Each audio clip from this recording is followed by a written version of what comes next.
Yeah, very excited. You know, the last couple of days, the test squad joining up. We've had a couple of good days of training already, and obviously something to look really forward to come Friday. You know, playing at Headingley, which is, you know, one of the best grounds in the country, I think. And it's an opportunity that, you know, I'm looking forward to being a part of. And for England, it's the start of a very important period. 5 tests against India, then the Ashes down under. Is that something as a group you've addressed that's motivating you as you enter this period? Yeah, definitely. The test squad joined up, you know, a couple of weeks before that Zimbabwe test. And, you know, we outlined some plans and goals that we want to achieve, you know, throughout this calendar year. And, you know, what an opportunity to start against, you know, one of the best sides in the world in India. And, you know, 10 test matches that this group is really looking forward to. And you mentioned Headingley. This is your first home test too. How exciting is that, the prospect of playing in front of a home crowd? You'd have seen some classic games here previously. Yeah, again, you know, Headingley is an unbelievable ground. I've played a bit of white ball cricket here over the last couple of years for England and in the 100. But, you know, to be able to play a home test against India is going to be pretty exciting. And, yeah, you know, cannot wait to get going.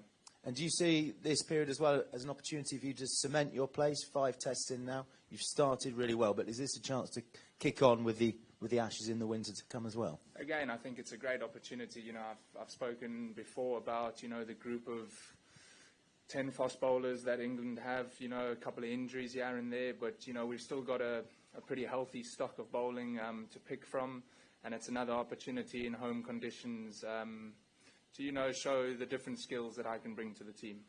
There's a bit of speculation over who bats at 3 for England. I appreciate you can't comment too much on that, and you don't pick the team, but has it affected the dynamic of the group at all, or are you all very aware and on board with the fact that competition for places is healthy?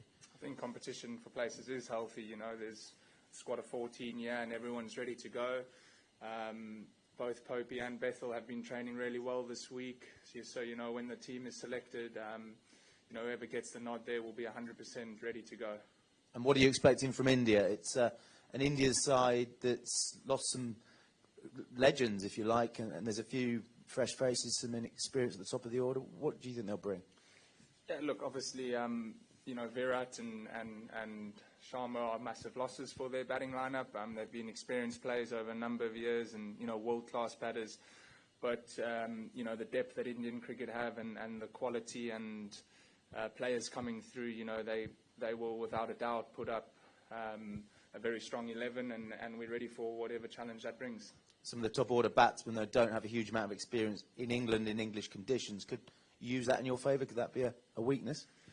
Yeah, look, I mean, they're quality players. Again, you know, depending on what the surface plays like, you know, yeah, I think, you know, any batter that you're bowling at, you know, with a new ball or their first 20 balls is susceptible to getting out. So, you know, whenever we have an opportunity at any of their top order batters, we'll have plans and processes in place, you know, to obviously knock them over as quick as we can. Brydon, I hope your toe's okay. I'll get a toe update from you perhaps. But in terms of those 10 test matches you were talking about, or certainly 5 over the summer, is it feasible for you or any fast bowler to play in all of them? Or are you thinking even now, look, maybe I have to manage my workload over the summer and maybe the winter ahead? I think that's probably something that, you know, we will continue to assess, you know, after each game. Like I said, there is a group of fast bowlers, but, you know, from everyone's point of view and from my own personal point of view, you know, whether you play 1 test, 2 tests, 3 tests in a row, however it may be, all 5, you know, you're making sure that, you know, your body's 100% going into each game and just taking it each game as it comes. But, you know, I'm ready to play now, and we'll address those certain things, you know, in the time to come. Sure. I mean, this is a series when the eyes of the world will be on you guys, and just the fact that India are here ensures that. Where you are now in your life, Brydon, that this opportunity is, do you think you're in the best place to take advantage of the opportunity that you now have in the Test team? Yeah, I think so. You know, over the winter, I was dealt with different challenges in different countries in different conditions, So to be at home and to be in, familiar surroundings gives me a lot of confidence. And again, I think it's a good chance to where our side is at the moment, a couple of younger players and slightly less experience. It's a great opportunity, to stamp down an authority throughout the series, yeah. And just finally from me, does every player almost instinctively just raise your game a bit because it's India and because of the attention that comes with that? Again, like I said, they are one of the best teams in the world. So to have that opportunity to play against the quality of players that we're going to play against, I think naturally as a sportsman, you raise your level and you want to be as competitive as ever. We'll go to Rory, please. You just pass the mic over here. I'll prepare. Brad, you said about sort of showing the different skills you can bring. Can you sort of put up a pinpoint what you see your role as in this bowling attack, whether it be new ball, first change, enforcing, bouncing? How do you think your main role is going to be this week? Yeah, I'd like to think, I can be quite adaptable, hopefully. Again, over the winter we saw slightly different conditions and different roles used. There has been a little bit of conversation around the new ball. But I'm sure, over the next 24 hours I'll have more clarity over that, and it's an opportunity that if be it, I'm relishing the opportunity. And are you a bowler who puts the hand up and says to the captain, "Give me that new ball," or do you wait to be told? I mean, if that's the discussion around this first game, yeah, of course I will relish to put my hand up and take that chance. And just obviously we're on a new cycle now after that World Test Championship final. I don't know if you were watching, but is it watching the scenes as South Africa won the Mace and got over the line? Is that something this group is excited about, and is it feasible given all the difficult fixture stuff that we know about for England to be there in 2 years and do that? Again, I think that's another long process. It's probably another 2.5 years until that all gets decided. But yeah, again, I think as a group, I think probably not looking that far ahead. Looking at what's going to take place this week here at Headingley. Any more questions? Yes, Simon, go ahead. You said before the Zimbabwe test you met as a team and sketched out your hopes and aspirations for the rest of the summer. Can you just talk us through what they are, like beyond win every game? What, as a group, are you hoping to achieve? I think,